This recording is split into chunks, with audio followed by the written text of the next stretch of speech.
Hello dear students of class 11th. So as you all know, we are doing chapter number 10, straight lines, and today we have to start the next exercise of this chapter, that is exercise 10.3. So the very first topic which we are going to study in this exercise is general equation of a line. Before this topic we have studied the various different forms of equation of a line, like slope intercept form, two point form, and intercept form, normal form. ठीक है. Now similarly there is one general equation. General equation means generally we used to represent the equation of a line in one form, that is known as general form, and that is ax plus by plus c is equals to 0, जहाँ पे a क्या होता है coefficient of x, b क्या होता है coefficient of y, और c क्या होती है कांस्टेंट टर्म.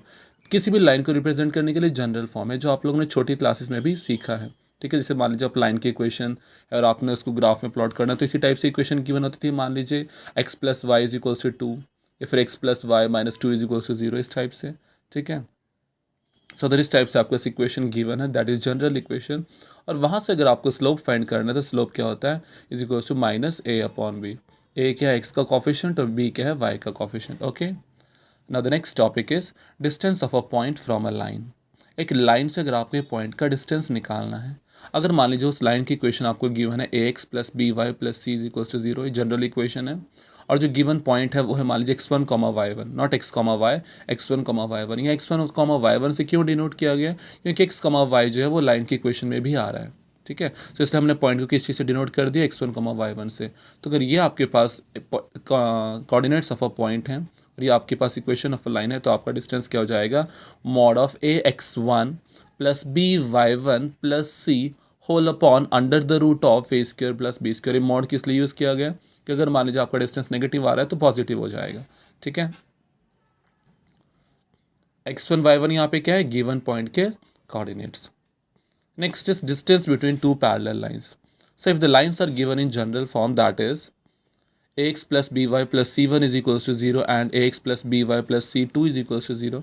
देखिए स्टूडेंट्स, अगर दो पैरेलल लाइंस हैं तो आप कैसे पहचानेंगे कि वो पैरेलल लाइंस हैं, x और y के कोफिशिएंट्स क्या होंगे, सेम. x का कोफिशिएंट क्या है a, x का कोफिशिएंट क्या है a, y का कोफिशिएंट क्या है b, y का कोफिशिएंट क्या है b. c1 और c2 डिफरेंट टर्म्स है, लेकिन a और b दोनों इक्वेशंस में क्या होंगे, सेम होंगे.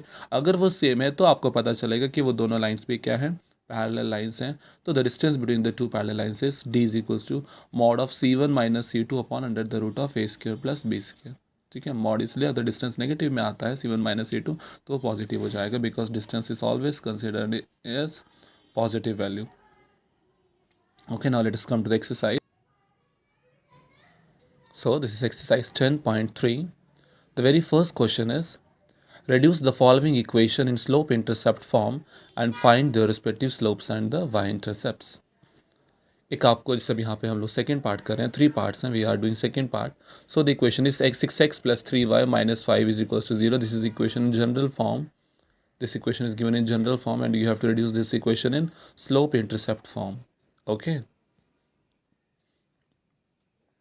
So देखिए स्टूडेंट, स्लोप इंटरसेप्ट फॉर्म क्या होती है, y is equals to M x plus सी.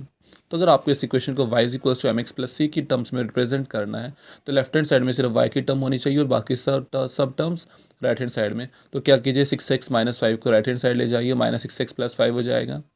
अभी इक्वेशन क्या होती है, y is equals to M x plus c. Y का कॉफिशिएंट कुछ भी नहीं होना चाहिए, तो पूरी इक्वेशन को 3 से डिवाइड कर दो. 3 और 3 एलिमिनेट हो जाएगा, तो इन दोनों के अपॉन में 3 आ जाएगा. ये एलिमिनेट हो जाएगा, ऊपर -2 बचेगा. So y is equals to M x plus C is the required slope intercept form, जहाँ पे m क्या हो जाएगा, कंपेयर कर लीजिए, y is equals to M x. तो x का कॉफिशिएंट m क्या है, -2, तो स्लोप हो गया -2 प्लस c, तो c क्या हो जाएगा 5/3 y इंटरसेप्ट. ठीक है, आ गया आपके स्लोप और y intercept. This is easy question. The second question is, reduce the following equation into intercept form and find their intercepts on the axis. अभी इंटरसेप्ट फॉर्म में चेंज करना. अगेन आपको एक इक्वेशन किस फॉर्म में गिवन है, first part we are doing general equation, you have to find the, you have to reduce it to intercept form. उसके लिए आपको पता होना चाहिए कि इंटरसेप्ट फॉर्म क्या होती है. x upon a plus Y upon B is equals to 1. तो इस -12 को आप राइट हैंड साइड ले आइए, 12 हो जाएगा. अब देखिए, x upon a plus Y upon B is equals to 1, equals to में 1 होना चाहिए, तो 12 नहीं होना चाहिए. तो पूरी इक्वेशन को क्या कर दो, 12 से डिवाइड कर दो. 3x upon 12 plus 2y upon 12 is equals to 12 upon 12 हो जाएगा 1. 3 4 12 एंड 2 6 12, तो x upon 4 plus y upon 6 is equals to 1. Compare कीजिए, X upon A plus Y upon B is equals to 1। आगे आपके पास intercept form, this is the required intercept form. अगर compare करेंगे तो एक्स अपॉन ए आपका 4 हो जाएगा, प्लस वाई अपॉन बी आपका क्या हो जाएगा, 6 हो जाएगा। This will be your intercept, x intercept and y intercept, ठीक है, ए भी आ जाएगा। Next question is question number 4, find the distance of the point -1, 1 from the line 12 into x plus 6 is equals to 5 into y minus 2। ये question आपको थोड़ी सी complicated form में गिवन है, मतलब आपको थोड़ा सिंप्लीफाई करना पड़ेगा तब इसकी जनरल इक्वेशन आएगी।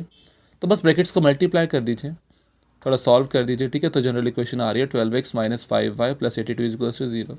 डिस्टेंस का क्या फॉर्मूला है, x1 plus B Y one plus C upon under the root of A square plus B square. Line की इक्वेशन क्या होती है, A X plus B Y plus C is equals to 0। और जो given point वो हमने किससे denote किया था, x1 कॉमा वाई वन। तो सारी वैल्यूज पुट कर दीजिए, ए एक्स, ए क्या था, x का ऑफिशियन 12, बी क्या था, y का ऑफिशियन -5। तो सारी वैल्यूज पुट कर दीजिए, x1 y1 क्या है, -1 कॉमा 1। सारी वैल्यूज पुट करके तो सॉल्व करके आपका आ रहा है, ठीक है, 65 अपॉन 13, दैट्स नॉट रूट 13, 169 का रूट होता है 13, तो एक कैंसिल किया हुआ है 13, 65 अपॉन 13, सो 13 5 से 65, so it's 5 units distance. Okay, move to the next question. So the next question is, find the angles between the lines root 3x plus y is equals to 1 and x plus root 3y is equals to 1. Okay, so now see, अब देखो students, आपको general equation form में given है, तो general equation में अगर given है तो स्लोप कैसे फाइंड किए जाते हैं, माइनस ए अपॉन बी। तो अगर इस लाइन की इक्वेशन से अगर आपने स्लोप निकालना है तो माइनस ए कितना है, √3, और बी कितना है 1। ए क्या होता है, एक्स का कॉफिशिएंट, और बी होता है वाई का कॉफिशिएंट, तो -√3 आ गया। दूसरी लाइन का स्लोप भी ऐसे ही हो जाएगा, क्योंकि ए यहाँ पे 1 है, बी √3 है, तो -1 अपॉन √3 आ जाएगा स्लोप। अभी angle between the two lines क्या होता है, आपने फर्स्ट एक्सरसाइज में पढ़ा था, tan theta is equals to mod of m2 minus m1 upon 1 plus m1 into m2। Alright, so सारी वैल्यूज पुट कर दीजिए, थोड़ा सॉल्व कर दो, ठीक है। तो ये आपका सॉल्व होके आ रहा है, ठीक है। एलसीएम माइनस माइनस प्लस हो जाएगा, फिर एलसीएम ले लो ऊपर, नीचे सॉल्व कर दीजिए, तो 2/2 √3 आ रहा है, 2 एलिमिनेट हो जाएगा, 1/√3 बचेगा। अब देखिए फ्रेंड्स, थीटा आपको कितना हो जाएगा, tan इनवर्स 1/√3। tan इनवर्स 1/√3 का मतलब होता है कि tan के कौन से एंगल की वैल्यू क्या है, 1/√3, दैट इज 30 डिग्री। फ्रेंड्स, हम लोगों ने इस टॉपिक में पढ़ा था कि हमारा जो एक एंगल एक्यूट भी आ सकता है और ऑब्ट्यूज भी आ सकता है, ठीक है। तो अगर वो एक्यूट एंगल है तो हो जाएगा 30 डिग्री, अगर ऑब्ट्यूज एंगल आ रहा है, बिकॉज फ्रेंड्स मॉड के अंदर मतलब क्या है कि मॉड के इनर वैल्यू नेगेटिव भी हो सकती है, पॉजिटिव भी हो सकती है। तो दोनों वैल्यूज अगर हम कंसिडर करेंगे तो हमारे पास दो वैल्यूज आती हैं, एक्यूट वैल्यू आएगी तो 30 डिग्री, और ऑब्ट्यूज आती है तो ऑब्ट्यूज को हम किसी नोट करते हैं फाई से, और फाई की वैल्यू होती है 180 डिग्री माइनस थीटा। थीटा कितना आ रहा है, 30 डिग्री, तो 180 माइनस 30 गिव्स यू 150। तो दो वैल्यूज एग्जिस्ट करती हैं, 30 degree acute, 150 degree obtuse, both will be your answer, that is either 30 degree और 150 degree. Okay, so the last question of this video is miscellaneous exercise question number 3. Okay, this is very important questions friends, which is expected in your final exams as well as in the second quarterly exams also. So find the equations of the line which cut off intercepts on the axis whose sum and product are 1 and -6 respectively. देखिए friends, साफ बोल रहा है कि equation of the line find करने जो intercepts cut कर रही है। इंटरसेप्ट्स मतलब दो इंटरसेप्ट्स हैं, एक्स इंटरसेप्ट भी और वाई इंटरसेप्ट भी है, तो इंटरसेप्ट फॉर्म में अप्लाई होगी। Equation of a line in intercept form is x upon A plus Y upon B is equals to 1। X intercepts क्या होते हैं, ए और बी। आई मीन दोनों का सम और प्रोडक्ट आपको गिवन है, सम 1 गिवन है, प्रोडक्ट -6 गिवन है, ठीक है।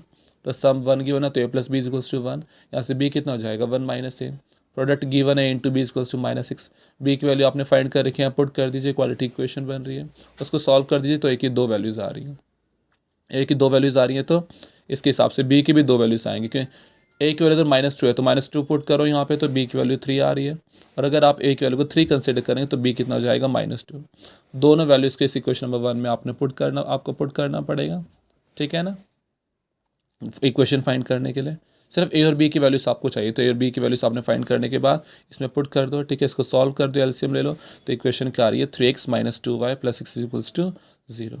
और जब ये ए की वैल्यू 3 और बी की वैल्यू -2 है, तो वैल्यू पुट करने के बाद आपका आंसर आ रहा है 2x minus 3y is equals to 6, ठीक है। सिंपल एलसीएम लेना है आपने। So this is the last question of the today's video. And with this chapter number 10 is over. In the next video, we'll be doing the next chapter of the syllabus. So complete this chapter in your favorite notebooks, practice that. And so thank you and have a nice day.